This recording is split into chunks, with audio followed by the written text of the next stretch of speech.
Hello everybody. This is Maltana. Nice to see you again.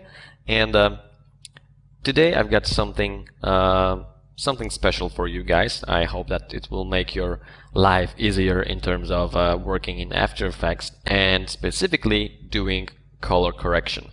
There are many ways to do color correction, but I just decided to share a little tool that I've built for myself some time ago because it makes it easier for me to work in most cases. Of course, it's not perfect, so you just have to find out when it works best for you.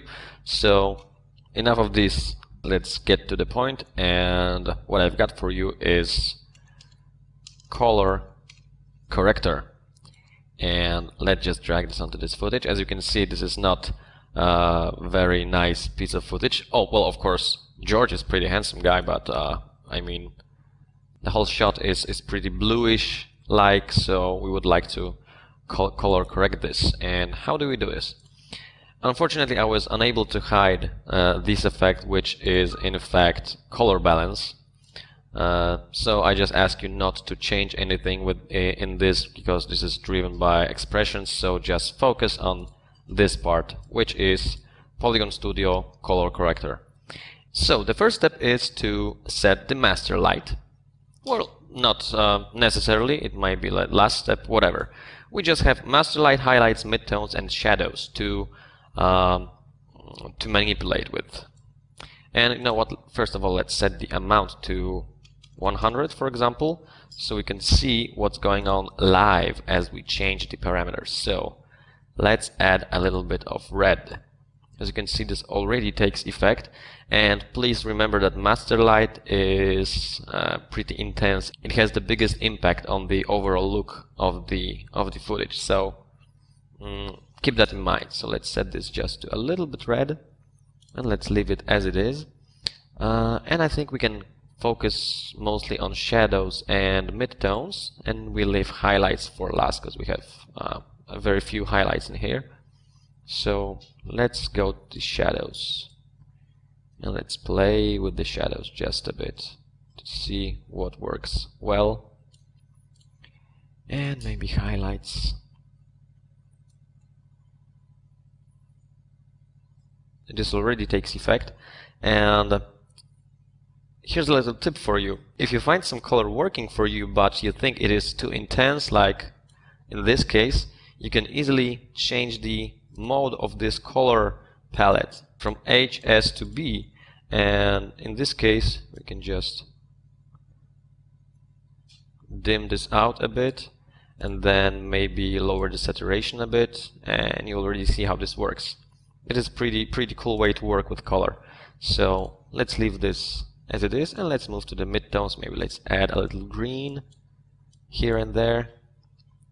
Oh yeah, and this is looking pretty cool.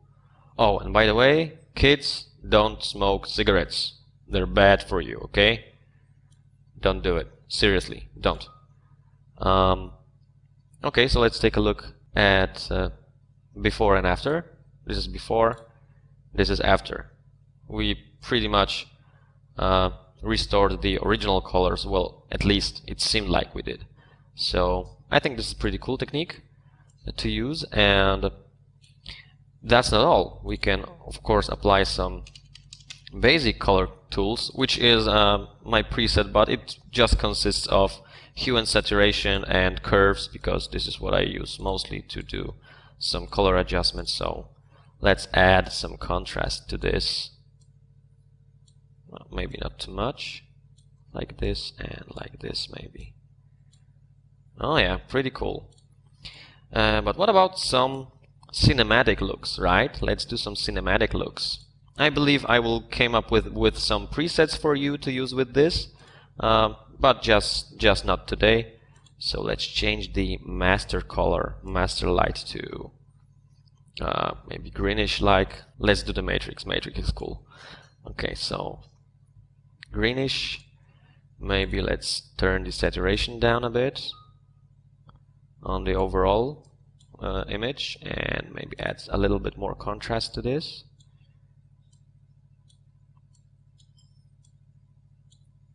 Like so. And maybe let's get rid of those reds. Let's change them to something like this.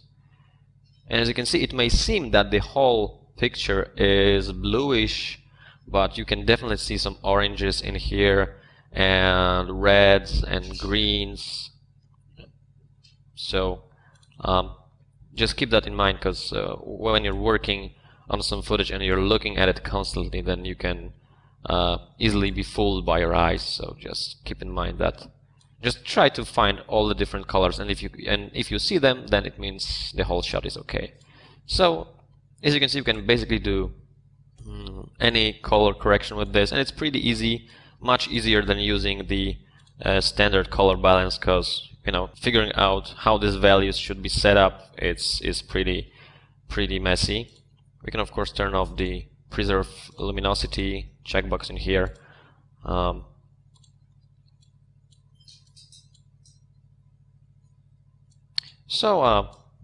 Okay, I guess that's it.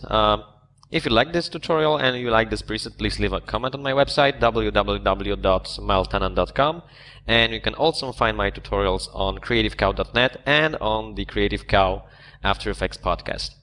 Okay, see you later. Cheers.